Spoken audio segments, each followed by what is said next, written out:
আসসালামু আলাইকুম, কেমন আছেন সবাই? আশা করি সবাই ভালো আছেন। আলহামদুলিল্লাহ আমিও ভালো এবং অত্যন্ত খুশি। তার একটা কারণ, সেটা হচ্ছে দীর্ঘ প্রায় ৯ মাস, হ্যাঁ মোটামুটি ৯ মাস পরে অধীর আগ্রহে থাকে আমার উট পাখি ডিম দিছে আর কি।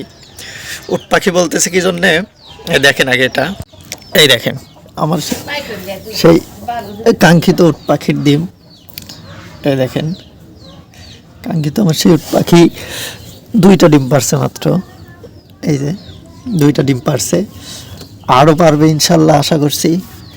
আরও একটা আছে, ওইটাও পারবে, দিবে আর কি। আর এই দেখেন এইটাতে নবাব, 2টা নবাব বসে আছে একসাথে আর কি ডিম দেওয়ার জন্য।